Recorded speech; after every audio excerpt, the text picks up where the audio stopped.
ang Birheng Maria ang amo-amo. Considering na nakapikit pa ito na animoy nananalangin, yet kinakabahan talaga ako.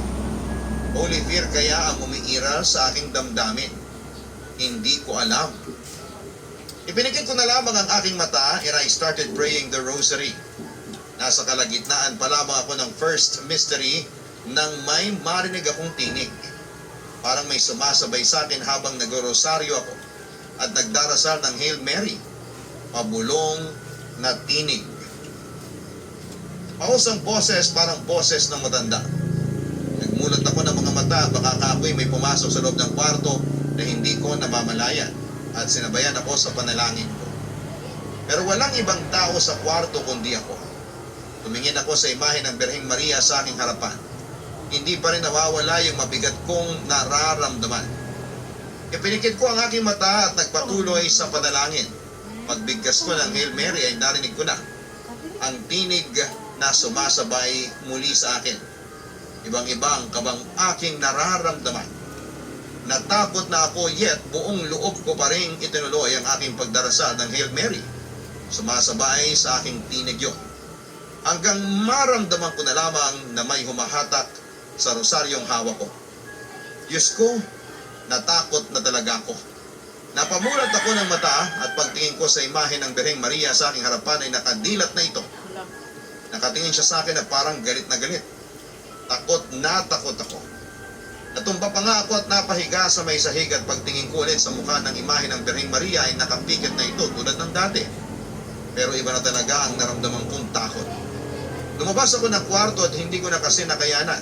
Nagtuloy-tuloy ako sa banyo, naupo ako sa bowl at isanarado ko ang cubicle. Doon ay naiyak na lamang ako.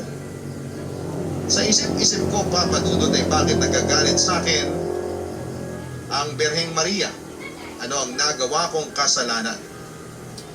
Tinuloy ko ang panalangin ng rosaryo para ihingi ng tawad ang anumang nagawa ko. Taimtim at pikit mata akong nanalangin. Pero sa kalagitnaan ng aking pagdarasal ay may narinig akong sumisit-sit. Inilabutan ako noon, Papa Dudut. Pagdilat ko ay may nakita akong anino sa ibaba, paa ng babaeng nakayapa. Uy, ang sabi ng ti.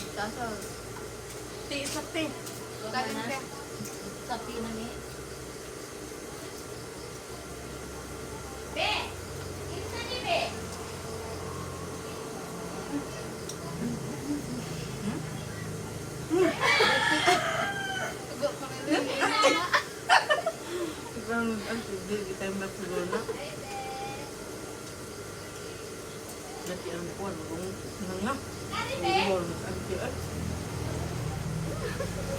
Dahil?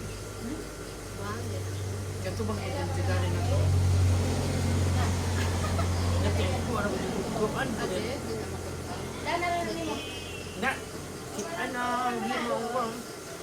Nagsigi pa din kuwan sa Cebu. Nanti ang tiga, ang lami-lami yung kaon, tanawa na gala, video. Yung po, bitaw ko. Ito dati na. Hi guys, nga tagsaging Klaro ni Santi. Kaya na, ako kanina, dali. agak kuning-ning nga na. Di bakit? Klaro ni Santi. Ka-idol, miss na ka ba? Ta, naungan na ka. Gabis nyo. Tagsaging. Ta, patanaw. Gabis nyo. Ito, bagay. Mo ni mga mananahi nga ko. Mother ka-idol. Ha? Nisnak ta ha. Oh, hindi na ito na ka-idol. Pagkakangan ka daw, nisnak tagsaging. Ang sikat mo nila.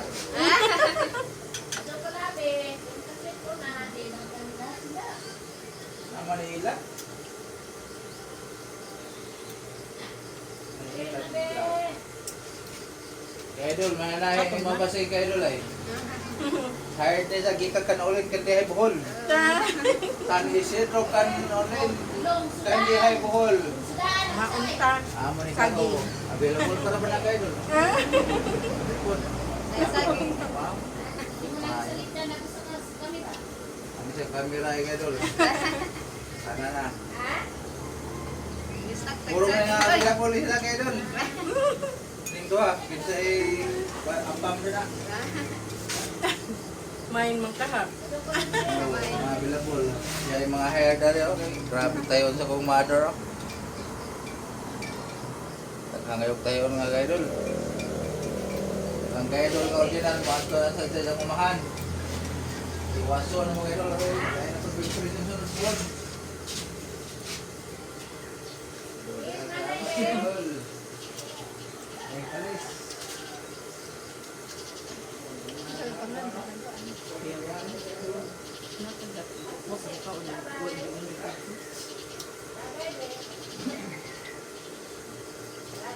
Ang kailangan sa ilang kuan ka. Roy. Oo, hindi ko pa. Roy. Kasi gusto kang kuwan gaidol. Gilan kuwan. Kuwan yan. Nabasa ang kuwan gaidol. Ay, atong dami mong grab, tay. Atong dami mong grab.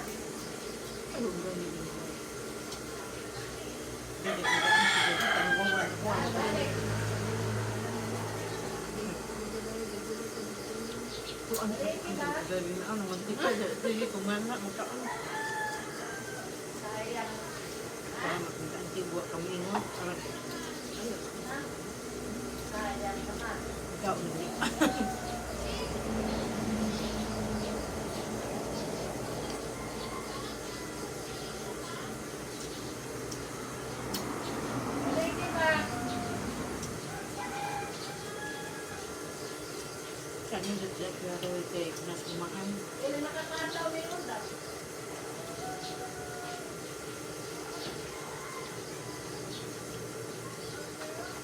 Sama na.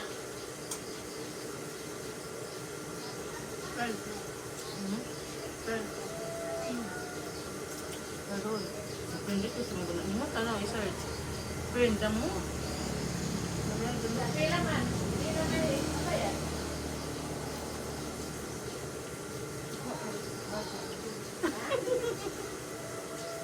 Okay, lagi time lap.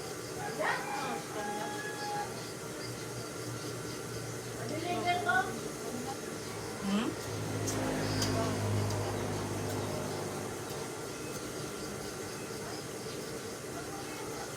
Job.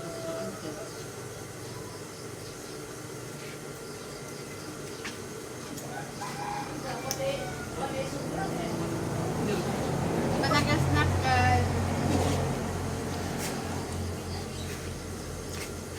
Saging with 7-Up.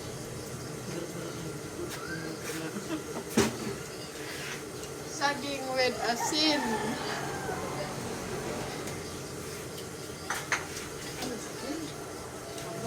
Hindi na magpapatulog. Patulog ka ninyo. Ang tinig. Kusang bumukas ang pinto ng cubicle. Nakaigulat ko sa aking nakita. Sa aking harapan ay naroon ang imahe ng Birheng Maria, gumagalaw siya. Buhay na buhay, pero hindi yon ang lubos kong itinasindak. Pagtingin ko sa maamoy niyang mukha ay duguan yon at nanlilisik ang kanyang mga matang nakatingin sa akin. Sabay sabing, walang magagawa ang pagdarasal mo.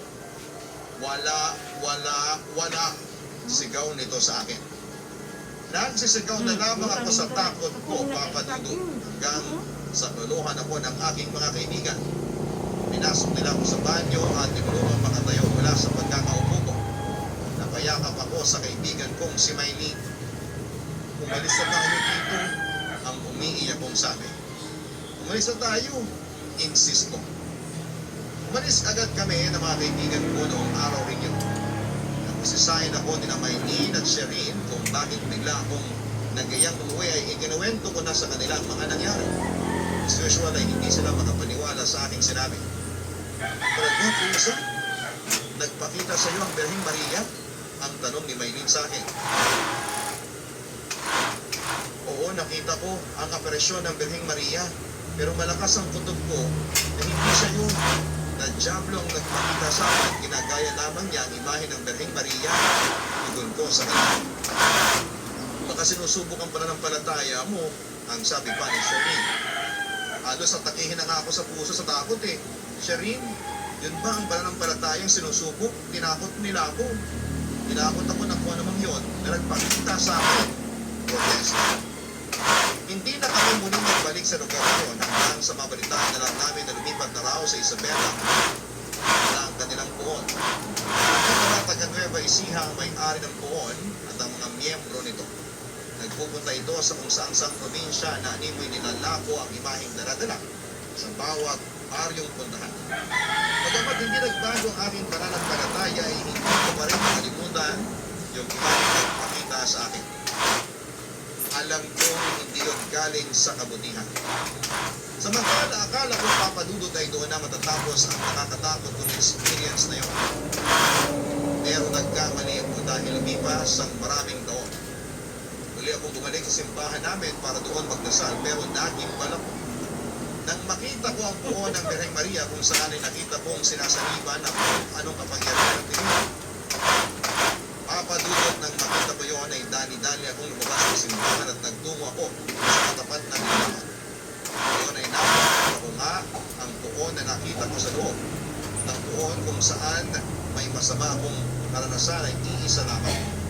At doon ay mabilis akong umuwi ng bahay at doon na lamang nagdasal sa aking kwarto. Pero papadudot, hindi ko akalain na pag sa bahay ay susundan ako ng nakakatakot na puon na yun. Bago tayo magpatuloy, huwag kalimutan na mag-like, share, and subscribe. Napansin po ng inyong si Papa Dudut na kalamitan po sa mga nakikinig sa atin sa ating pinaghirapan ng mga series dito sa YouTube ay hindi pa nakasubscribe. Ang bagay po sa amin kung kayo po ay pindot ng notification bell at magsusubscribe.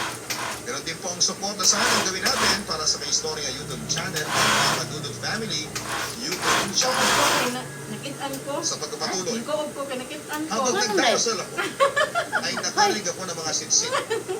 Tingnan ko sa paligid ko, wala naman akong Si Roy siguro nagpindot.